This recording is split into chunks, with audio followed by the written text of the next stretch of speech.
오늘 우리 함께 묵상할 말씀은 사도행전 8장 26절에서 39절입니다.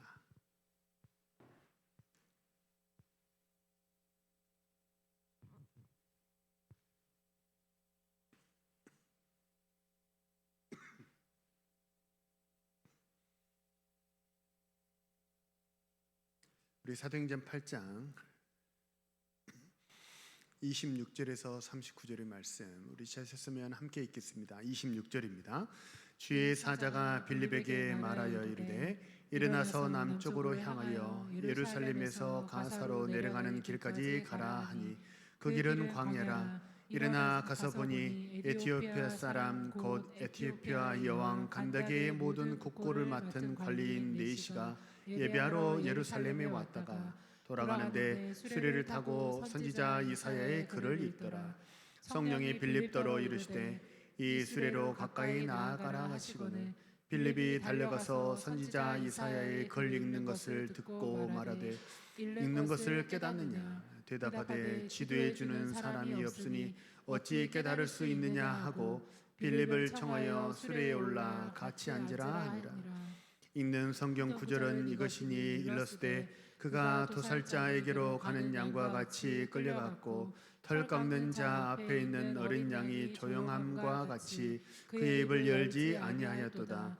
그가 굴욕을 당하였을 때 공정한 재판도 받지 못하였으니 누가 그의 세대를 말하리요.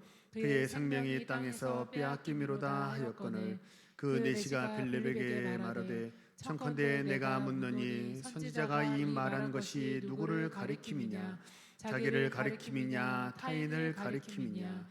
빌립이 입을 열어 그 글에서 시작하여 예수를 가르쳐 복음을 전하니 길 가다가 물 있는 곳에 이르러 그 네시가 말하되 보라 물이 있으니 내가 세례를 받음에 무슨 꺼리낌이 있느냐.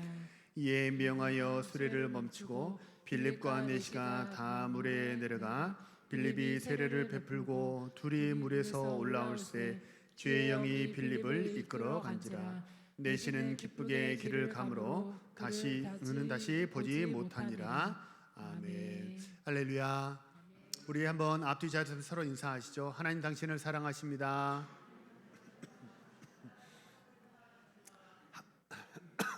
한 번만 더 인사하시죠. 미리 크리스마스. 메리 말고 미리 크리스마스. 시작. 미리 크리스마스. 하나님이 우리와 함께 하시는 줄로 믿습니다. 한번 고백하겠습니다. 나는 복받은 사람입니다. 우리 가정은 복받은 가정입니다. 우리 교회는 복받은 교회입니다. 하나님의 은혜가 늘 우리와 함께하는 줄로 믿습니다. 오늘은 빌립의 희생, 네시의 희생, 주님의 희생이라는 제목으로 말씀을 전하겠습니다. 예수님께서 십자가에 못 박히시고 부활 승천하신 이후에 예루살렘 교회에 큰 핍박이 있었습니다. 그래서 성도들이 이제 사방으로 좀 이제 흩어지게 되었어요. 그 중에 빌립 집사는 사마리아 땅으로 이렇게 도피하게 되었습니다. 자, 소금은 뭐 우리 집에서도 뿌려도 짠맛이 나고 식당에서 뿌려도 짠맛이 나고 또 길거리에 뿌려도 소금은 똑같은 소금이지 않습니까? 그러니까 소금은 시간이나 장소와 만나는 사람과 상관없이 그 본질이 짠 소금이기 때문에 어디 있든지 무엇을 하든지 누구를 만나든지 그냥 짠맛을 내는 것이 소금인 줄로 믿습니다. 빌립은 예루살렘 교회에서도 아주 신실한 사람이었어요. 성령과 지혜가 충만했으니까 초대교회 7 집사로 선발이 됐겠죠. 비록 핍박 때문에 예루살렘에서 사마리아로 도피하기는 했지만 사마리아 땅으로 가더라도 빌립은 똑같은 빌립이라는 거예요. 그래서 예루살렘에서 말씀을 전하고 기도했던 것처럼 사마리아에서도 똑같이 소금의 삶을 살았습니다. 그랬더니 어떻게 되느냐? 큰 부흥의 역사가 일어나게 되더라는 거예요. 바라고 소망합니다. 우리가 어디 있든지 무엇을 하든지 누구를 만났든지 우리는 소금이고 빛인 줄로 믿습니다. 하나님 안에서 살아가고 주님과 함께 동행하는 삶을 살면 우리가 무슨 일을 만나든지 이기고 승리하고 늘 강건하고 형통하게 될 줄로 믿습니다. 연말이잖아요. 연말은 되게 부산하기 쉬운 그런 상황 아닙니까? 연말에 이렇게 뭔가 들뜬 분위기에 심취하기 쉽지만 우리가 이 연말에도 더 우리가 하나님께 집중하고 시선을 주님께 고정하고 주님으로 예수로 충만케 되는 우리 신실한 주의 백성들 모두 되시길 소망하고 축복합니다. 하나님이 은혜를 주셨어요. 그래서 사실 불모지 같았던 그 사마리아가 참 은혜를 받고 그래서 사역이 잘 되었습니다. 자, 사역이 잘 됐으면 거기서 확 이렇게 더 큰 불을 붙이는 그런 일을 하면 참 좋겠는데 좀 이상합니다. 26절을 보면요, 성령께서 어떻게 하냐면 뜬금없이 사람이 없는 광야로 내려가라 라고 얘기를 하세요. 예루살렘 사역은 베드로하고 요한이 있으니까 베드로하고 요한에게 사마리아 사역은 맡기고, 그리고 너는 광야로 가라 그래요. 자, 사역을 하려면 반드시 뭐가 있어야 돼요? 사람이 있어야 돼요. 자, 똑같은 얘기입니다. 설교자가 설교하려면 누가 있어야 돼요? 설교를 듣는 사람이 있어요. 설교를 듣는 사람이 없으면 설교자가 존재의 의미가 사라져버려요. 그래서 코로나 때 목회자들이 너무 힘들었어요. 설교자로서가 힘들었어요. 목회자로서는 이제 성도들이 가정이 있더라도 목회를 할 수 있는데 예배당에 이제 성도들이 안 오니까 사역은 반드시 사람이 있어야 되거든요. 근데 광야는 사람이 있어요, 없어요? 광야는 사람이 없어요. 사람이 살 수 있는 최소한의 강수량, 그 강수량이 못 미치기 때문에 그래서 광야고 그래서 사막이에요. 사막에는 사람이 없어요. 아니 좀 사역이 잘 되고 사람이 많이 있고 그래서 사역이 잘 되는데, 근데 거기에 지금 있었던 게 아니고 어떠냐면 사람 없는 광야로 가라는 거예요. 사실 이건 좀 인간적인 생각으로 좀 납득하기가 쉽지 않은 그런 상황이죠. 자, 그러나 내가 이해가 되지 않더라도, 내가 비록 그 너머 있는 무언가를 내가 보지 못했더라도 성령께서 말씀하시고 인도하시는 그곳에는 반드시 해답이 있고 응답이 있는 줄로 믿으시길 바랍니다. 그래서 내 생각으로 재단하고 판단하면 안 돼요. 내가 못 봐서 그렇지, 내가 깨닫지 못해서 그렇지, 그 너머에 내가 깨닫지 못하는 고차원적인 어떤 응답이 있고 축복이 있고 이유가 반드시 있는 줄로 믿으시길 바랍니다. 우리는 기도하면 응답이 완성품으로 올 거라고 기대를 합니다. 우리는 기도하면 하나님이 척하고 완성품으로 이렇게 기도 응답을 주실 것으로 우리는 많이 기대하는데, 완성품으로 오기도 합니다. 근데 완성품의 응답은요, 그 비중이 얼마 되지 않아요. 절대 다수는 어떻게 오냐면요, 완성품으로 오는 게 아니에요. 조립품으로 오는 경우가 거의 태반입니다. 90% 이상이 어떻게 온다고 생각하시면 되냐면, 완제품으로 오는 게 아니고 택배로 딱 이렇게 오는 게 아니고 가능성으로 오고 기회로 오고 조립품으로 온다는 거예요. 예를 들어서 물질의 축복을 위해서 기도하잖아요. 하나님, 나 돈이 너무 없어요, 돈 좀 주세요라고 기도하면 하나님이 갑자기 누군가로부터 내 통장에 똥골뱅이를 막 이렇게 돈을 쏴주는 그런 경우도 있을 수도 있겠죠. 그러나 그 비중이 얼마나 되겠어요? 하나님 그렇게 통장에 입금해주는 그런 방식보다 어떻게 하냐면요, 하나님은 물질을 벌 수 있는 기회를 주세요. 하나님이 주시는 기회는 어떻게 해야 돼요? 그 조립품은 내가 조립해야 돼요. 그 택배 상자를 뜯고 그 안에 있는 조립품은 내가 조립해야 돼요. 그래야 하나님이 주신 기회를 얻고 축복을 얻을 수 있는 거예요. 성령 충만을 위해서 기도하고 영적인 성장을 위해서 기도할 때도 마찬가지입니다. 하나님, 나 성령으로 충만케 해주세요. 그러면 갑자기 막 오순절을 마가의 다락방에 입혔던 성령처럼 불같은 성령이 뜬금없이 막 나에게 임해가지고 갑자기 내가 하루아침에 뒤집어지는 그런 일이 일어날 수도 있습니다. 근데 그 비중은, 지금 성령 시대의 이 비중은 사실 많잖아요. 대개 어떻게 하냐면 성령 충만을 위해서 기도하고 영적인 성장을 위해서 기도하면 내 자아와 내 정욕과 내 욕심과 내 생각, 내 주장을 십자가에 못 박을 수 있는 기회를 주시는 거예요. 못 박으면 어떻게 되는 거예요? 성장하는 거예요. 자아가 죽어야 예수가 살고.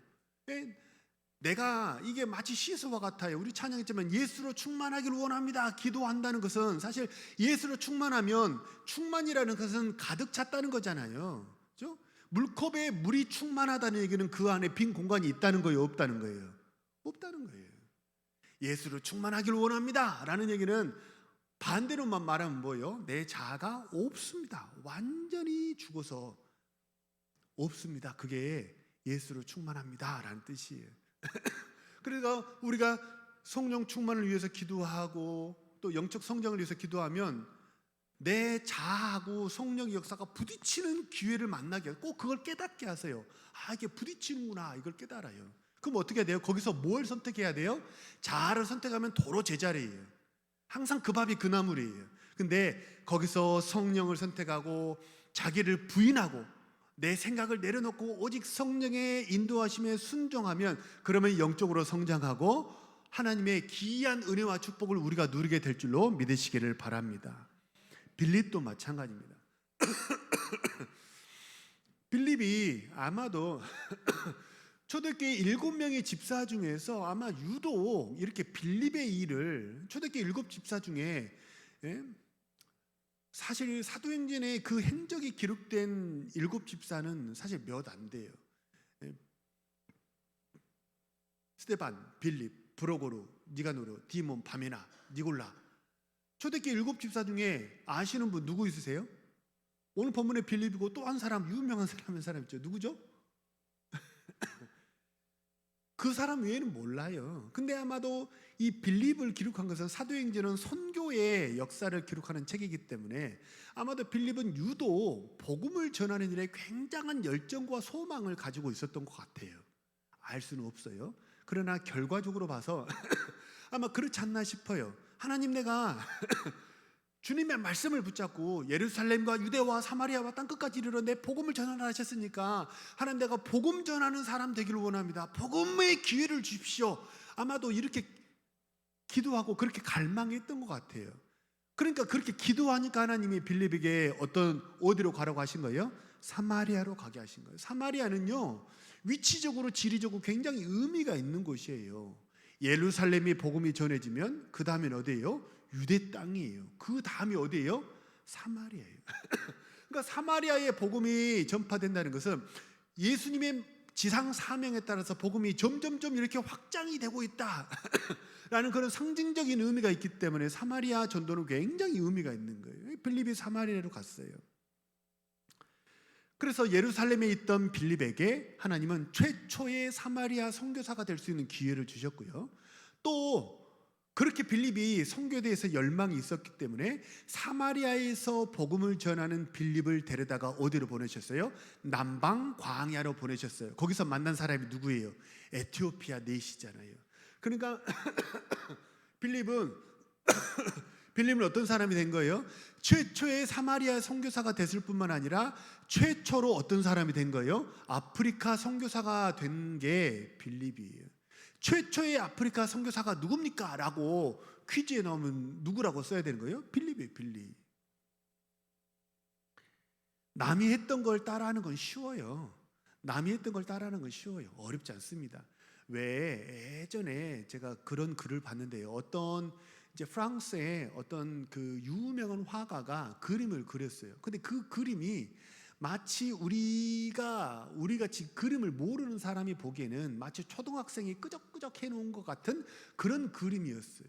그러니까 그 그림을 감상하던 또 다른 화가들이 뭐라고 했냐면, 이런 그림 나도 그리겠다고, 이런 그림 누가 못 그리냐고, 그렇게 이제 좀 이렇게 조소하고 평가절하했단 말이에요. 그러니까 또 다른 평가자가 뭐라고 그랬냐면, 그 아무도 하지 않았던 것을 하는 것이 창작이라고, 이 사람은 대단한 화가라고 그렇게 얘기를 했거든요.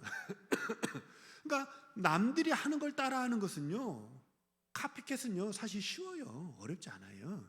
근데 진짜 어려운 건 뭐예요? 남들이 하지 않은 최초의 개척자의 길을 간다는 건요 무척 어려운 거예요. 그게 빌립의 삶이었어요. 아무도 가지 않았던 길을 처음 가려면 뭐가 필요하냐면 용기가 필요합니다. 용기가 뭐라고 생각하세요? 용기는요, 겁이 없는 게 용기가 아닙니다. 세상에 겁 없는 사람 어디 있어요? 세상에 겁 없는 사람은 없어요. 근데 용기란 뭐냐? 겁이 없는 게 용기가 아니고, 비록 겁이 나지만 마땅히 해야 될 것을 그것을 뚫고 하는 것이 용기인 줄로 믿으시기 바랍니다. 그래서 하나님이 최초로 보여주신 길이 있어요. 여기 예배하시는 성도님들 중에도 가정에서, 가문에서 내가 최초로 예수 믿는 사람이 되었다, 그런 분들도 계시죠. 내가 우리 가문에서 최초로 예배자가 됐어요. 그러면 핍박이 많아요. 뭐가 필요해요? 용기가 필요해요. 교회 안에서 남들이 하자는 최초의 사역을 교회에서 시도할 때는 뭐가 필요해요? 용기가 필요해요. 왜냐하면 사례가 없어요. 샘플이 없기 때문에 정말 더 치열하게 고민해야 되고 더 치열하게 싸움을 해야 돼요. 그게 개척자예요. 하지만 그렇게 치열하게 싸움을 하지만 그 개척자에게는 그가 치열하게 싸움을 했던 것만큼 하나님 아버지께서 더 크신 은혜를 부어주실 줄로 믿으시길 바랍니다. 오늘 설교 말미에 나오는 얘기인데요, 그 가치는, 이것의 가치는 뭐에 비례하냐면요, 희생에 비례합니다. 희생이 클수록 뭐가 커지는 거예요? 가치가 커지는 거예요. 그래서 개척자는 희생이 크기 때문에 그 개척자가 뿌렸던 열매는, 거둘 수 있는 열매는 많지 않을 수 있어요. 개척자니까요. 하지만 개척자가 뿌리는 눈물의 씨앗은 크고 그 땀방울이 크기 때문에, 그 희생의 가치가 크기 때문에 하나님 아버지께서 그의 가치를, 그 수고의 가치를 크게 여기시고 아버지께서 크신 은혜와 축복을 주실 줄로 믿으시길 바랍니다. 성령께서 빌립을 사마리아로 보내셨단 말이에요. 왜 사마리아로 보내셨냐? 그 사마리아 땅에 반드시 구원받아야 될 예비된 영혼이 있었기 때문에 하나님이 사마리아로 빌립을 보내셨어요. 그 결과가 뭐냐면, 그 결과가 오늘 본문에 나온 것처럼 사마리아에 큰 부흥이 있었습니다. 자, 패턴은 똑같습니다. 하나님의 패턴은 1000년 전이나 100년 전이나 지금이나 하나님은 똑같아요. 하나님이 우리를 어디로 보내신다는 것은요, 반드시 거기에 목적이 있고 이유가 있고 구원할 영혼이 있기 때문인 줄로 믿으시길 바랍니다. 또 어떠냐면 사마리아로 빌립을 보내시건 사마리아에 구원할 영혼이 있기 때문인데, 똑같은 패턴으로 빌립을 광야로 보내셨어요. 광야에 뭐가 있기 때문이에요? 구원받아야 될 하나님의 백성이 있기 때문인 줄로 믿습니다. 그 예비된 영혼이 누구였어요?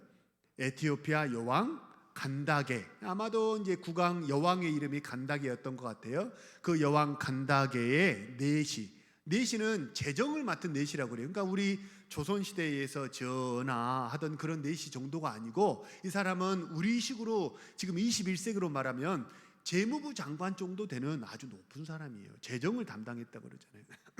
그러니까 재무부 장관 정도 되는 그런 높은 위치에 있는 사람이 그 광야에 있었기 때문에, 그 만나야 될 영혼이 거기 있기 때문에 하나님이 빌립을 그곳으로 보내셨다는 거예요. 이 내시가 어떤 경로를 통해서 예수를 알게 됐고 예배하려는 마음이 드는지, 그건 성경에서 기록하지 않으니까 명확하지 않아요. 그러나 대부분 추정은 어떻게 하냐면, 사도행전 2장에서 오순절 마가의 다락방에 성령이 임했을 때 그 성령 받은 그 120명의 성도들이 어떠냐면 골방에 숨어 있다가 어디로 나갔어요? 광장으로 나갔잖아요. 광장에 나가서 복음을 전했는데, 그 당시에 예루살렘에는 외국인들이 엄청 많았다고, 바데인, 메데인, 메소포타미아인 등등의 외국인들이 엄청 많았다고 기록을 하잖아요. 아마 그 사람들 중에 한 사람이 듣고 가서 이렇게 복음을 전하지 않았나 추정합니다. 그래서 성경에 골로새서가 나오는데요, 골로새 교회는요 바울이 세운 교회가 아니에요. 바울은 골로새에 가가지고 복음을 전했다는 기록이 성경에 없어요. 근데 골로새 교회에 세웠던 사람이 이 사도행전 2장에 있었거든요. 성령 충만할 때 광장에 있었거든요. 그 사람이 가서 자생적으로 세워진 게 골로새 교회. 아마도 이 에티오피아는 그러지 않았나 싶어요. 자, 27절 한번 보면요, 27절을 보면 이 에티오피아 내시가 예루살렘에 예배하러 왔다가 이제 다시 돌아간답니다. 우리 같이 한번 읽어볼까요? 27절입니다. 시작. 일어나 가서 보니 에티오피아 사람 곧 에티오피아 여왕 간다게의 모든 국고를 맡은 관리인 네시가 예배하러 예루살렘에 왔다가. 자, 한번 보세요. 에티오피아에 있던 사람이 예루살렘으로 예배하러 왔대요. 혹시 에티오피아는 아프리카잖아요. 아프리카 에티오피아에서 예루살렘까지 그 거리가 얼마나 되는지 혹시 아세요? 자그마치 편도 1,500km입니다. 편도 1,500km예요. 아무도 안 놀라시네. 그 정도는 그냥 이게 마실 삼아서 왔다 갔다 하십니까? 1,500. 마실은 1,500km 정도 걸어야 마실 가는 거지. 런닝하면 굳이 1,500km 가야 되는 거 아니야? 그저 왕복하면 얼마예요? 왕복하면 자그마치 3,000km예요. 3,000km면요, 서울에서 광주를 톨게이트에서 톨게이트로 보면 대략 한 300km 잡거든요. 그럼 어떠면 서울에서 광주를 10번 갈 거리가 이게 에티오피아 네시가 왕복했던 그 거리라는 거예요. 보통 거리가 아니죠. 이방 땅에 살았습니다. 에티오피아는 이방 땅입니다. 이방 땅에 살았던 그 네시는요, 아무리 원하더라도 말씀을 들을 수 있는 기회가 없어요. 왜냐하면 말씀을 전할 학사가 없어요. 율법 학자가 거기는 없기 때문입니다. 랍비가 없어요. 그러니까 아무리 듣고 싶어도 설교자가 없어요. 말씀을 가르쳐줄 그럴 사람이 없는 거예요. 예배를 집례해줄 레위인이 에티오피아는 없어요. 그러니까 어떠냐면 네시에게 지금 하나님을 알아가고 있는, 영적으로 지금 불이 붙고 있는 그 네시에게는 어떠냐면요, 거리가 중요한 게 아니에요. 거리가 중요한 게 아니에요. 왜냐하면 내가 너무 목말라서 지금 죽을 지경이기 때문에 3,000km? 에이, 그거라도 내가 가서 예루살렘에 하나님의 성전에 가서 예배 한번 하고 싶다. 이게 그의 소망이었던 거예요.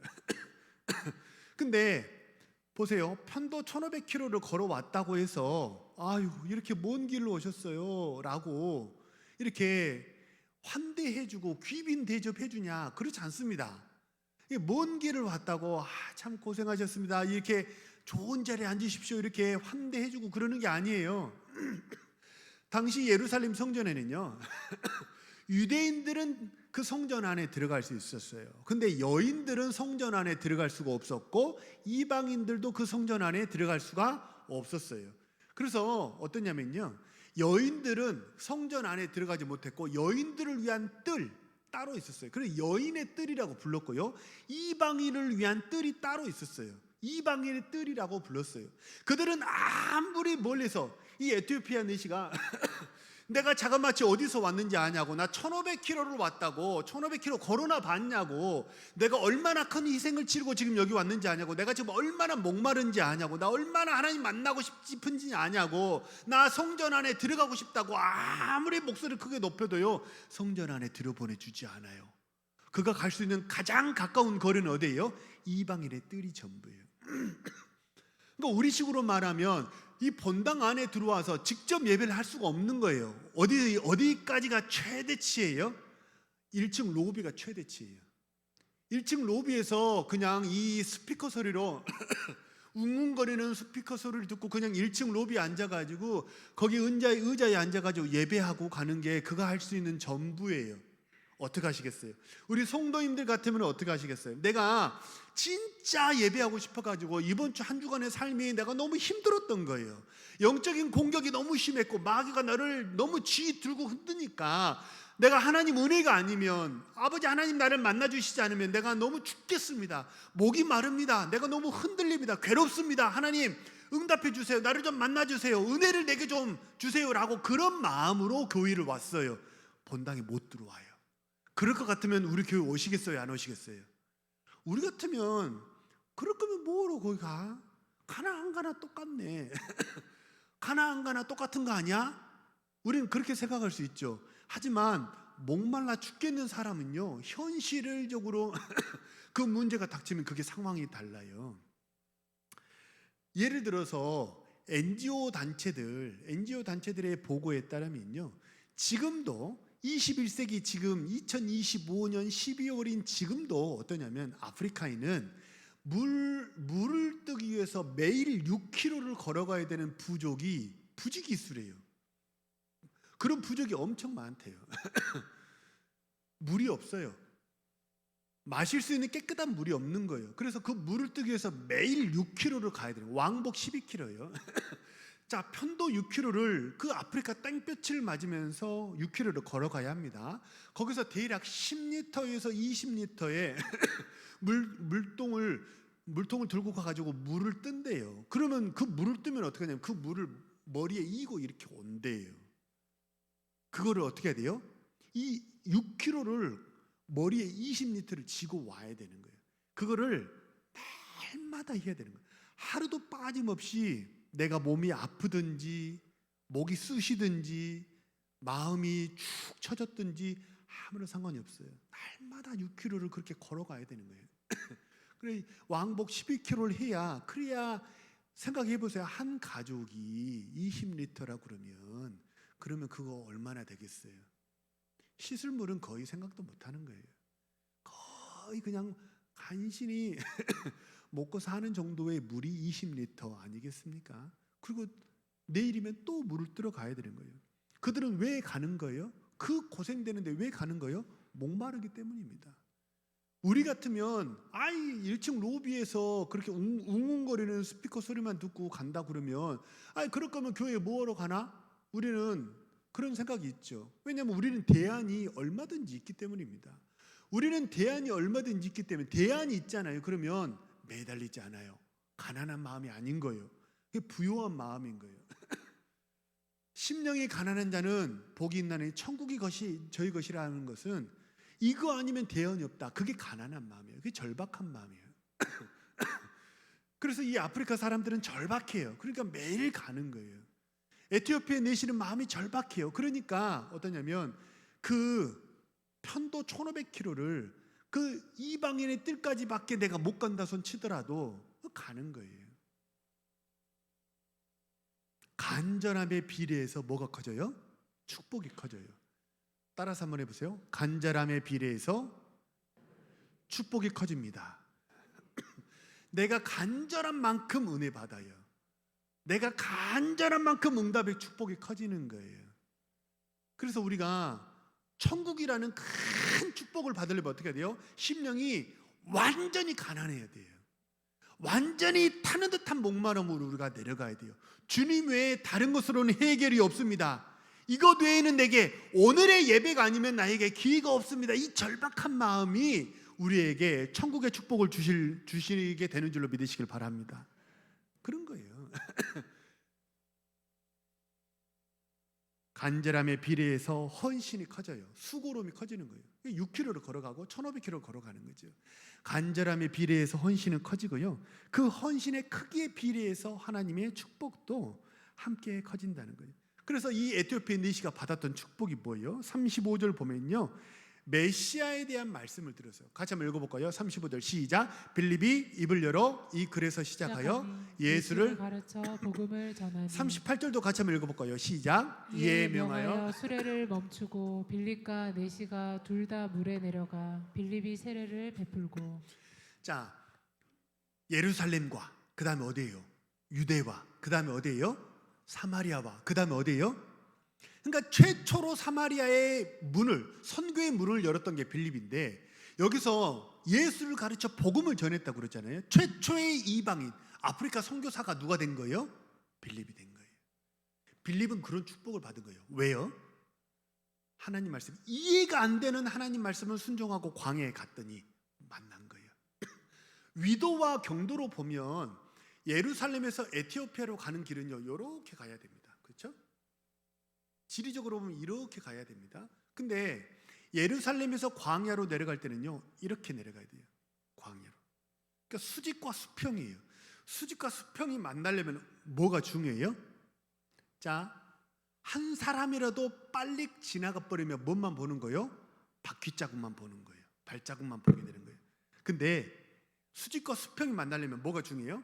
타이밍이 중요해요. 타이밍이 딱 맞으면, 지금처럼 뭐 GPS가 있어요, 뭐가 있어요, 핸드폰이 없고 아무것도 없잖아요. 근데 하나님 말씀에 두 사람 다 모두 다 즉시 순종한 거예요. 하나님이 가라 하시니까 가고 하나님이 가라 하시니까 간 거예요. 그러니까 어떠냐면 이 수직과 수평이 타이밍이 정확하게 딱 맞아서 지금 만나게 된 거예요. 순종은 뭐예요? 타이밍이에요.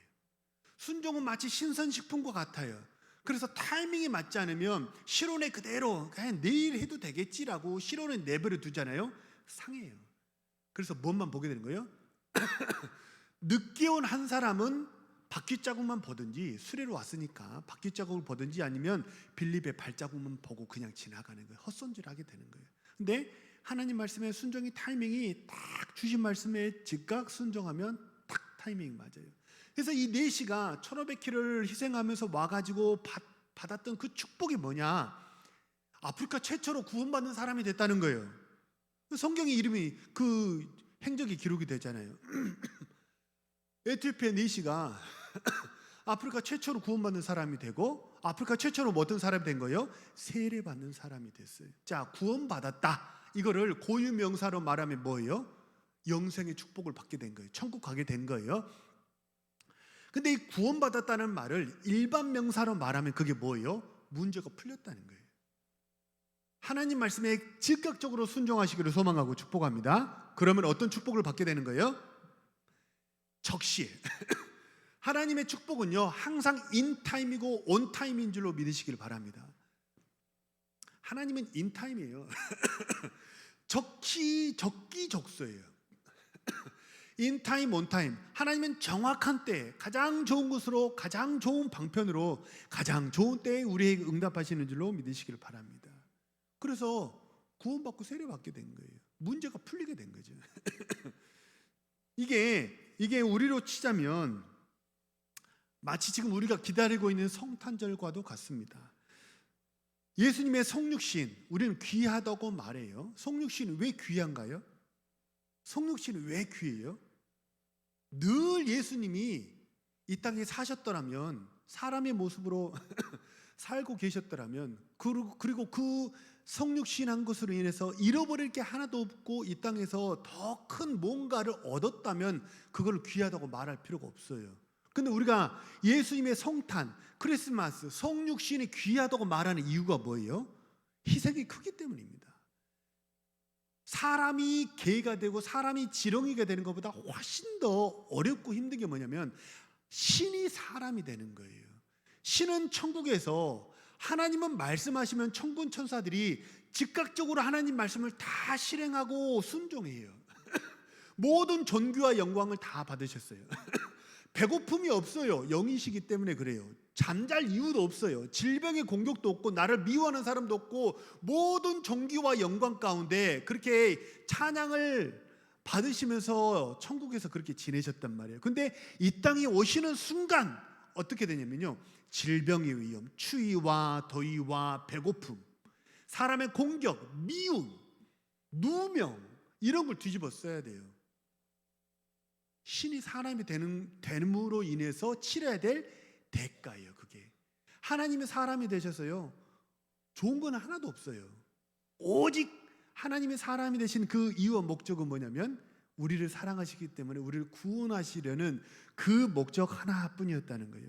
우리 요한복음 3장 16절 같이 한번 읽어볼까요? 시작. 하나님이 세상을 이처럼 사랑하사 독생자를 주셨으니 이는 그를 믿는 자마다 멸망하지 않고 영생을 얻게 하려 하심이라. 지난주에도 제가 소개해드렸죠. 주일학교 학생들도 웬만하면 다 이렇게 암송을 못하신다는 성도님들도 웬만하면 다 알고 기억하는 구절이 요한복음 3장 16절입니다. 하나님이 세상을 이처럼 독생자를 주셨어요. 그러니까 지난주는 우리가 이처럼이라는 말에 강조를 뒀다면 한번 강조점을 바꿔가지고 오늘은 독생자를 주셨으니 한번 생각해 보세요. 아버지 마음은 편했겠습니까? 내 자식을 눈에 넣어도 아프지 않을 내 자식이라고 우리는 흔히 말하잖아요. 그 자식을 뻔히 아는 거예요. 군대만 보내도 막 부모의 마음이 억장이 무너지잖아요. 근데 군대 정도가 아니에요. 이거는 100% 죽으러 가는 길이에요. 그냥 죽는 것도 아니고 십자가에 나무에 달려 죽는 거예요. 저주받는 길이에요. 세상의 온갖 욕짓거리와 모든 저주를 한 번에 다 받고 물과 피를 다 쏟아서 처절하게 죽는 게 십자가예요. 그거를 뻔히 다 알고 아들을 보내는 아버지의 마음은 편했겠습니까? 그거를 알고 가는 아들의 마음은 편했겠습니까? 그렇죠? 여기서 말하는 온 세상은 하나님의 세상을 이처럼 사랑하사 해서 이 세상은 온 세상 사람들을 의미하기도 해요. 하지만 좁혀서 말하면 나 한 사람을 의미해요. 나 한 사람. 하나님이 나 한 사람 사랑하셔서 독생자를 주셨는 줄로 믿습니다. 세상에 구원에 될 사람이 나 한 사람뿐이었다면 주님이 독생자 예수 그리스도 보내셨을까요? 안 보내셨을까요? 나 한 사람뿐이었어도 하나님은 독생자 보내셔서 우리를 구원하셨을 줄로 믿으시길 바랍니다. 그래서 나 한 사람 구원하려고 하나님이 독생자를 보내신 것처럼, 마치 그것처럼 똑같이 어떻게 한 거예요? 하나님은 그런 마음이 있기 때문에, 한 사람이 귀하다는 마음이 있기 때문에 한 사람 에티오피아 내시를 구원하려고 빌립을 거기 보내신 거예요. 한 사람 에티오피아 내시 구원하려고 빌립을 보내신 거나 우리 나 한 사람 구원하시려고 아버지를 땅에 보내신 거나 똑같다는 거죠. 그래서 송육신은 귀합니다. 왜냐하면 희생이 크기 때문입니다. 헌신이 크고 희생이 크면 무엇도 같이 커지는 거예요. 비례해서 그 가치도 커지고 응답의 축복도 같이 커지는 거예요. 시편 16편 3절 시편 16편 3절에 보면 뭐라고 나오냐면 땅에 있는 성도는 존귀하다 이렇게 얘기를 해요. 땅에 있는 성도는 존귀해요. 제가 한번 여쭤보겠습니다. 한번 대답해 보세요. 옆에 있는 성도 사람이 귀합니까? 아니면 돈이 귀합니까? 자, 1억을 준다고 쳐요. 요즘엔 1억이 옛날에 그러면 이게 억이라는 그런 느낌이었잖아요. 근데 억은 요새 그냥 이렇게 화폐 가치가 달라져서 그런지 좀 이렇게 억이 그렇게 크게 와닿지 않잖아요. 막 미국 경제에 막 우리나라 경제 뭐 일론 머스크 얘기 나오면 막 조 단위로 돈이 왔다 갔다 하니까 그러면 한번 바꿔서 한 1,000억 준다고 쳐요. 1,000억 주면 목숨 내놓으시겠습니까? 1,000억 주면 옆에 있는 성도 포기하시겠습니까? 1,000억 대단하지 않아요? 1,000억은 써도 닳지 않는 돈이 1,000억이잖아요. 땅에 있는 성도는 존귀하대요. 하나님은 1,000억 눈 하나 깜짝하지 않으세요. 귀하기 때문이에요. 우리는 땅에 있는 성도는 존귀하다 이렇게 얘기해요. 땅에 있는 성도가, 옆에 있는 성도가 존귀하십니까? 존귀한 줄로 믿습니다. 아멘. 우리 옆에 사람 보고 한번 인사할까요? 1,000억보다 존귀하십니다. 한번 인사하시죠. 진심이시죠? 아멘. 아멘입니까? 네. 땅에 있는 성도는 존귀하다고 성경은 얘기를 해요. 왜 땅에 있는 성도가 존귀해요? 같이 커지기 때문에 그렇습니다. 희생이 커지면 뭐가 같이 커져요? 그 가치가 같이 커져요. 그래서 나 한 사람 구원하려고 그 치렀던 그 희생이 뭐예요? 신의 목숨인 거예요. 신의 목숨이 내 한 사람 목숨의 가치였던 거예요. 그러니까 1,000억이 아니라 1,000조를 주더라도 그것은 바꿀 수가 없는 거예요. 왜냐하면 신의 목숨으로 얻은 것이 우리의 구원이기 때문에 그렇습니다. 사람은 돈으로 환산할 수가 없어요. 근데 만약 사람을 돈으로 환산한다면 얼마짜리로 우리를 가격표를 매길 수 있을까요? 우리는 한 번쯤 들어보셨죠? 따라서 한번 해보시죠. 우리는 예수님짜리. 우린 예수님짜리예요. 우린 이 땅에 돈 1,000만 원짜리, 100만 원짜리, 1억짜리, 1,000억짜리 이런 짜리가 아니고 우리는 모두 다 예수님짜리인 줄로 믿으시길 바랍니다. 왜냐하면 예수님의 희생의 가치가 바로 우리 영혼의 가치이기 때문에 그렇습니다. 성탄을 맞아서 우리가 이제 12월 한 달 성탄의 달을 보내고 있는데 어떤 성탄 준비하고 계십니까? 우리 성탄절을 맞아서 우리 사랑하는 성도들 모두 가장 먼저 주님의 희생에 대해서 감사하시는 우리 사랑하는 성도님들 되시기를 바랍니다. 성탄절에 보면 이렇게 성탄 헌금을 드리잖아요. 왜 하는 거예요? 절기니까 그냥 하는 거지 아무런 생각 없이. 그게 아니에요. 그 희생의 가치가 너무 귀하기 때문에 그래서 감사의 예물을 드리는 거죠.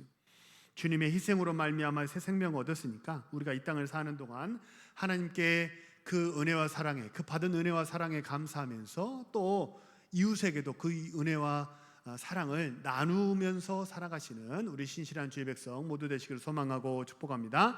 우리 주신 말씀을 놓고 한번 합심해서 통성으로 기도합니다.